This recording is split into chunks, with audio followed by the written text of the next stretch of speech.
I hope it is. Hello, hello, hello. Good afternoon, good afternoon, good afternoon. My name is Anna, and this is Bodaciously You. I've been having such a hard time getting on this afternoon between my camera, which I'm fixing, trying to adjust my notes, the noise from the roof because we're getting a new roof put on, and having to switch rooms to find the quietest room. But it's going to be noisy. So if you happen to hear noise in the background, they're working on the roof. Nothing I can do about it. But I'm here to talk about what I have been noticing a lot of people are having a hard time with, which is content and finding a target audience. And so I started doing some digging about this topic, about finding a target audience and creating content, because the truth is that these two things go hand in hand. It doesn't matter what changes happen in the algorithm, what changes happen with whatever the social medias are doing. These two things always go hand in hand because the content is how you talk to your market that you target, right? And knowing who your target audience is means you know how they speak, you know how they think, you know what their needs are, ideally, right? If you've done the job of really getting down to defining who they are. And it's not just one person because you can have multiple avatars, but that takes time. It's an investment of a couple of hours of work probably, not maybe even a day, and it's something that allows you to know who you're talking to, what are the phrases that they use, what do they like to watch, how do they think, what do they read, what kind of music do they listen to. These are all questions that you answer and then can build content on. But people are still having a problem with this, and it's because that concept is so far removed from us in terms of trying to zero in on trying to find the right person. But then I was listening to someone the other day who, I think his name is Ted Rubin. Yes, Ted Rubin, right? And he had the most amazing suggestion. Look for your target market, your audience, your avatars, the same way you would if you were going to find a partner, a friend, right? Think of all the questions that you might have to answer if you were going into something like a Match.com or Harmony.com. And I thought, oh my God, that's brilliant. That's right. Because if we're trying to build relationships, then we want to get to those levels of knowing our clients, right? Hi, right? We want to get to know those things. And so I started to shift my thought process from target market, persona, finding a match, a friend in my head, right? See, because as small businesses, we have the great opportunity of building relationships, right? The big companies, they're so big that they kind of lose touch with the small guy or with the, locals.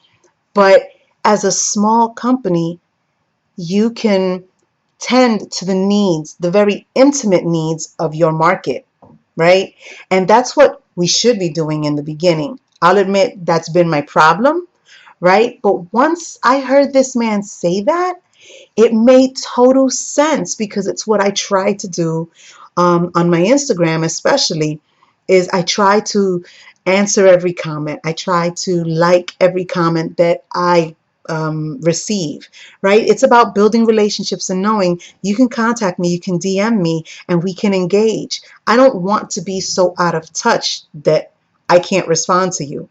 I want to create a bridge, a relationship, so that the knowledge that I have, because I've been self-employed over 15 years, can be extended to you, and you can feel safe in asking the right questions and making the right moves. And by building a relationship with you, I can help you shorten your learning curve, right? Of mistakes, of mishaps, of whatever that happens when we're in business. Because even the big boys make mistakes. And that's okay, because in mistakes are the learning lessons.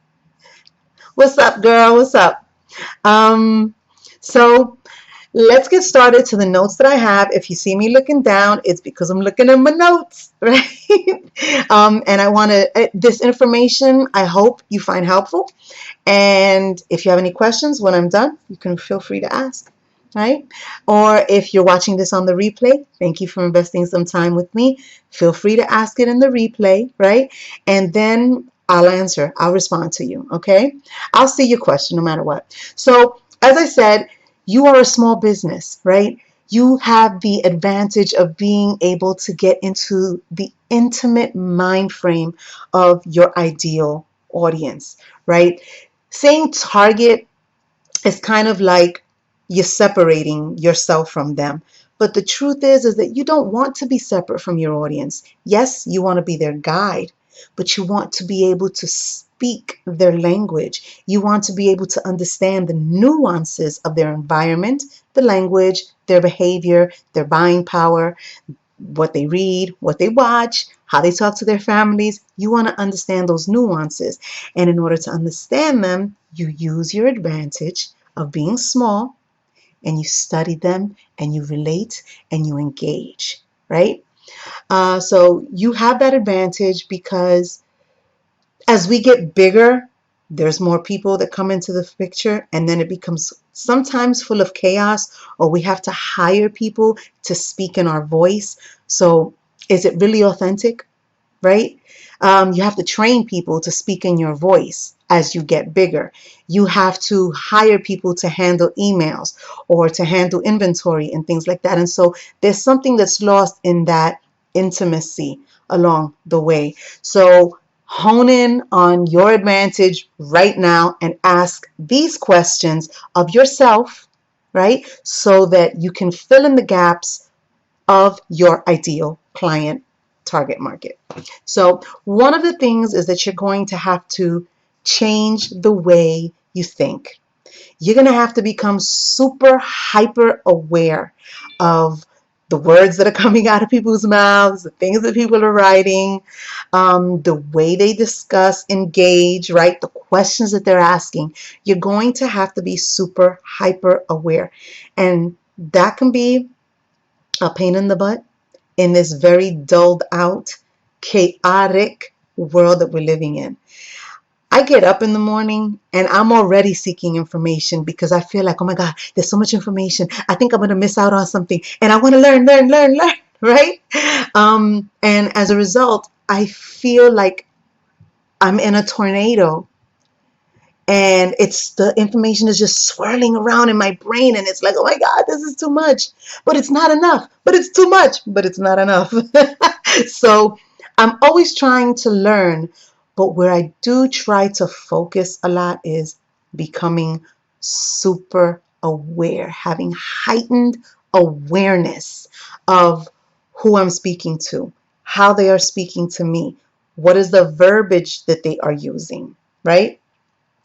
And then you want to think about matching what you do to the person that you've been having conversations with.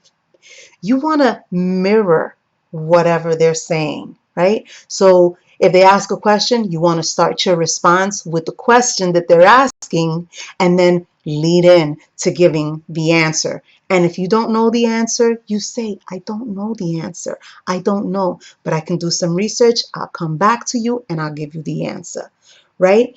When I was a teacher, my students loved when I admitted I didn't know because, teachers are know-it-alls, right? They sabe todos. And they, pride, ego, whatever, keeps teachers from saying, I don't know. But that was never my shtick. Like, I always admit it if I don't know something. And I pretty much try to keep that today because I don't know everything. I am a forever student. I am not an expert in anything except always seeking knowledge, right? The minute I feel that I become an expert, it might be time for the dirt nap. And yet I know more than a lot of people know. And that's okay because I seek to learn. I have the time to dedicate to learning, and that was by design. I chose to be a stay-at-home mom and I chose to be self-employed.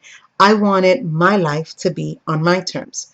So by design, I chose the life where I could seek information. But there's a lot that I don't know. And if I get that question and I don't know the answer to it, I say, I don't know.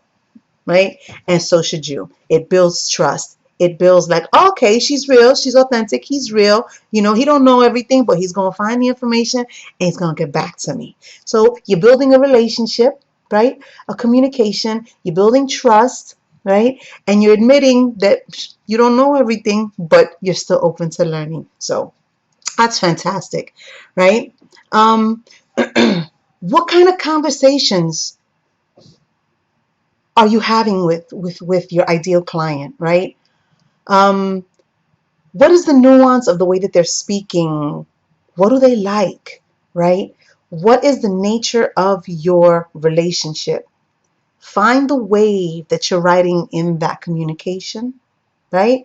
And go with that flow, because you're talking to the people at their level where they are. You're meeting them where they are. We all have different learning styles, and that's something that I definitely learned as I was a teacher, and I tried to implement that into my grading system.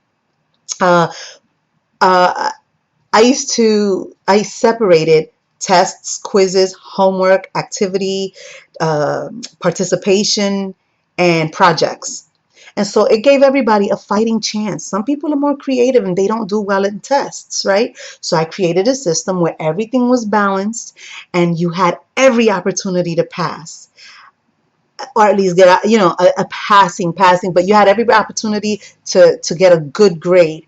I was trying to address every learning style that I knew, right? And it's the same thing when we're seeking to understand, we're seeking to know, we're seeking to find the one that needs what we offer, right? We're not talking about the mass, because when you touch the one, what happens is that the one now has that seed, has had the aha moment. And that one is going to take what you told them and is going to be the one to somebody else. And then it's going to keep going and keep going. And before you know it, you got a movement and you've touched the many because you sought the one, right? So that's what I took away from studying Stephen Covey, right? The 7 Habits of Highly Effective People, listening to Ted Rubin, which that was such an aha moment for me. That was really, it was a fantastic moment of, I never thought of it that way, but I'm going to think of it that way moving forward. And what I realized is I was already thinking like that. I just wasn't wording it like that. Um, so yeah, what kind of conversation are you having? Follow that vibe, right? Because that's the way that they flow. And you want to meet them where they flow. What type of content are they attracted to? That goes back to their learning styles, right? Do they like pictures? Do they like to read? Do they like podcasts? Do they like audiobooks? Do they like to draw? Do they like videos? Are they visual? Are they what's the word? Oratory, I think is the word. I don't know. I don't know. Don't quote me on that one. But how do they learn, and what are they attracted to? What they are attracted to tells you a lot about how they learn and how they engage. So be hyper aware and pay attention to what people are attracted to. How do you do that? You're paying attention to your insights. If you have a business account, and if you're in business and on Instagram, you should be having a business account. You're paying attention to your what's the name I just said, to your insights. You're paying attention to your insights and you're seeing what content that you've provided people like more, right? And if you're having actual conversations with people in DMs and in threads, ask them what attracted them to you, right? And then you feed that. You feed more of that, what you know for sure people are attracted to. And then who are the gurus that they follow? Who are the other people that they follow, right? That tells you a whole lot. Who are the other influencers? And how would you find this out? You go to their page, you look at who they're following, and you see what those people are about. Because that gives you insight as to how this person is learning, engaging, ingesting information, right? Intaking information. Ingesting, is that the right word? I always think ingesting is for food, but they're taking it in, right? That's the problem with knowing. I'm like, wait, did I use that in its proper context? I always question myself like that. But yeah, so you want to use the tool that's already in front of you, which is Instagram, right? And you want to go to their page. You want to see what they're talking about. You want to see who they're following. You want to see how they are conversing, right? What do they like? What don't they like? Right? So if you're talking to them and you see that there is something similar, a thread amongst all the people that are following you, you follow that thread, right? Because the goal is to, again, meet people where they are, form a relationship, have some kind of communication that is intimate, not broad and the type that they like you and they comment, but then you don't respond back. I notice people really like it when I send them voice messages. People love it when I send them videos or a picture in the DM. People love it when I get into engagement. And here's a tip. Always engage 4 words or more. Not nice pic. Oh, I love your feed. Read whatever that post is and engage with the person who posted that or the people that are asking questions that you can answer, right? This is fantastic there. So in creating content, here are the things that you want to know that go hand in hand with knowing who your ideal client is. Knowing your audience, knowing how they speak, connecting and understanding their nuances, right? What do they need? Ask what do they need, which is what I'm going to start doing a lot of because I'm seeing that there are a lot of gaps. There's a lot of fantastic information, but there are a lot of gaps. And I need to figure where I can meet those gaps, right? And then deliver where the gaps are. If you have that knowledge, deliver it. If you don't know that knowledge, come on, you smart. Go look it up. Do a Google search and figure it out.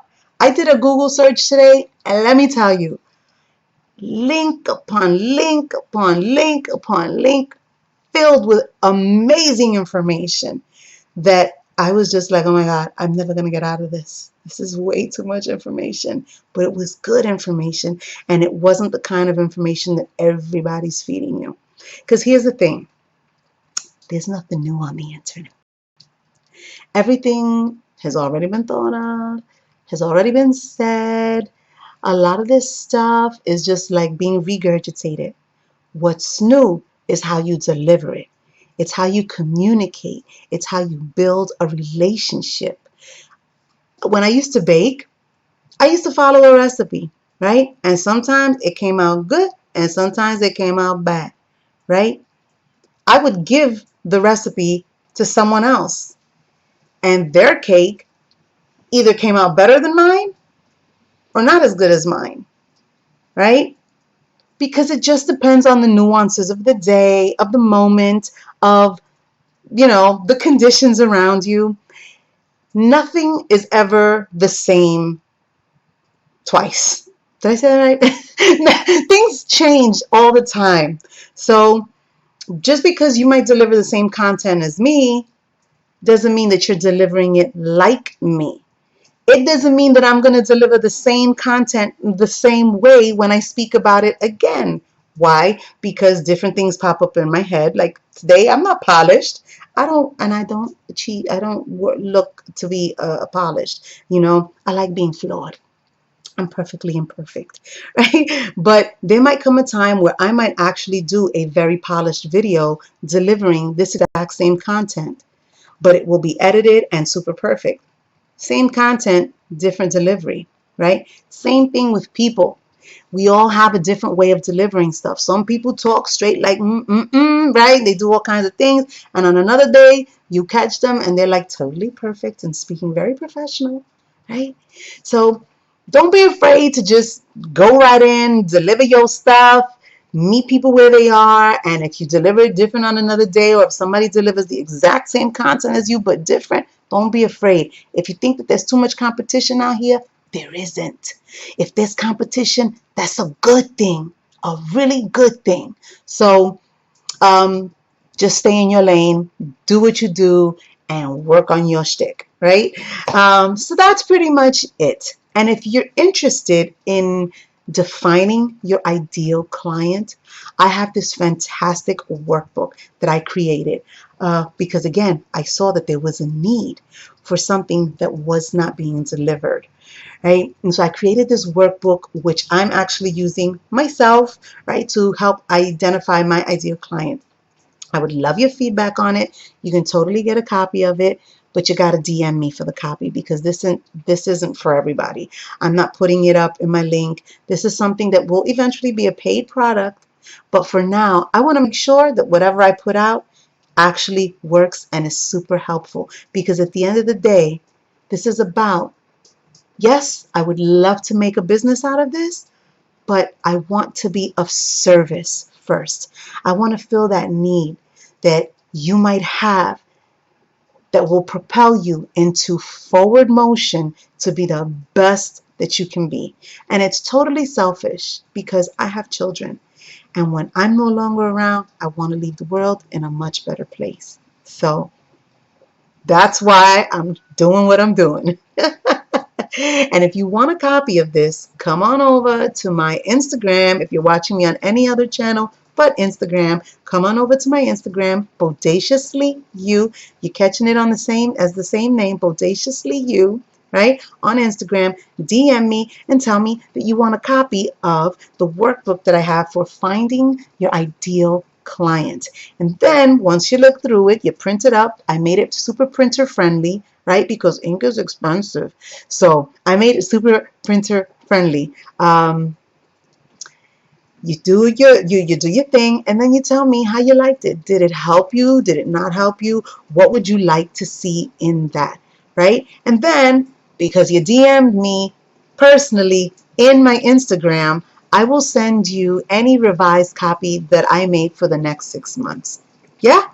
Okay, so join me over there on Instagram. Find me, request it. I will send it to you right away, right? You don't have to give me your email or anything. I'll just send it to you, because you'll be in my DM, and so I'll know who you are.